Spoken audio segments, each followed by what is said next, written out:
Oi, gente, tudo bem? Então, conforme prometido, quarta-feira, vídeo novo no nosso canal. Sobre o que eu vou falar hoje? Então, a gente vai estar falando um pouquinho sobre a questão da ART. O que é ART? Quando que eu vou emitir? Quando que eu não vou emitir? Por que eu tenho que emitir uma ART? Da onde sai a ART? Vamos lá. Então, assim, quando a gente se forma, a gente recebe... Eu sou bióloga, essa é minha carteirinha. Essa é a carteira ainda antiga do CRBio. A gente recebe essa carteira, uma carteira provisória do Conselho Regional, seja ele profissional da biologia, seja ele profissional engenheiro, e a gente recebe então uma carteira de profissional que tem um número de registro que vai nos acompanhar para toda a vida, tipo carteira de identidade, tá?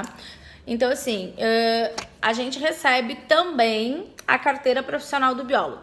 Para que serve esse documento, né? Ele tem aqui, então, qual é o TRT, que aí é que tem uma foto bem linda, né, gente, que pessoa. Então, ele tem aqui concedido o TRT, que é um termo de responsabilidade técnica nas atividades às quais eu hoje sou habilitada, porque eu tenho algumas atividades das quais eu tenho mais comumente, assim, mais eu trabalho. Então, eu fui habilitada para isso junto à minha empresa. Eu tenho também um TRT junto a uma outra empresa, porque eu não sou só bióloga da minha empresa, também sou responsável técnica de uma outra empresa. Então aqui são todas as anotações gerais que o Conselho Regional faz e toda vez que seja necessário, a gente tem que entregar isso lá no Conselho Regional, certo?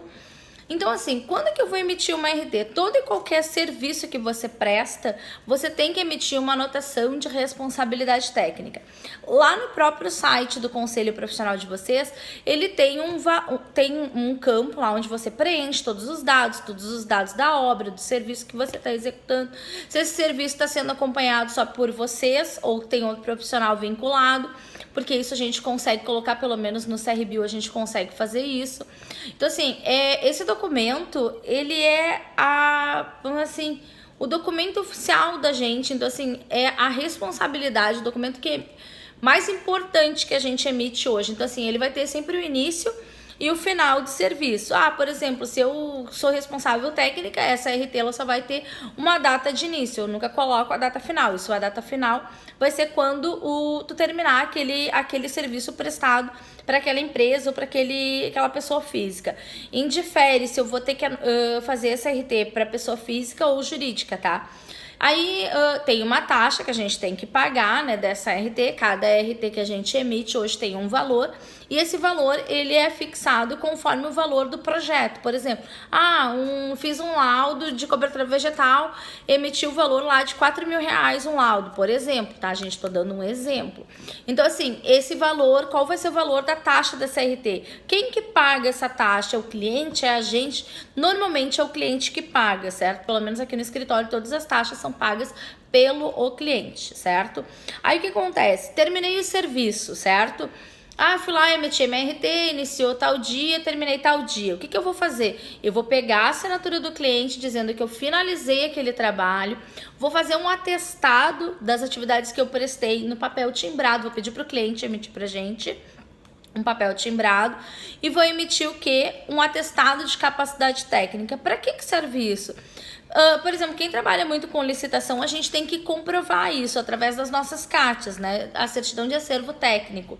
Então, assim, isso também a gente precisa chancelar. O que acontece? Eu fiz o serviço, o cliente pagou a taxa, deu tudo certo. O cliente daí vai ter lá um campo no documento. A gente pode até fazer um passo a passo se vocês quiserem depois. No caso, eu vou fazer pelo CRBio, né? Mostrar um passo a passo de como emitir uma RT para quem queira saber. Enfim, aí a gente precisa pegar esse documento e levar até o conselho profissional para que eles chancelem, né? Esse documento não fica pronto na hora. Então, assim, isso é muito importante. Uma outra pergunta que me fizeram: mas, por exemplo, eu tô cadastrada, eu sou bióloga, tô localizada em Porto Alegre e vou prestar um serviço em Curitiba. O que eu tenho que fazer, né? Eu posso trabalhar em outro estado? Pode, desde que você solicite, então, um registro provisório junto ao conselho, né, dessa região, no caso, o CRBio 7, que é o Conselho Regional de Biologia do Paraná. Então, assim, espero que hoje a gente tenha sanado, então, algumas dúvidas. Se tu tem alguma dúvida, então, sobre sobre a tua RT, como emitir, outra dúvida qualquer sobre o Conselho Regional, sobre a emissão desse documento, não deixa de deixar o teu comentário aqui embaixo, a tua dúvida, tá bem? Um abraço!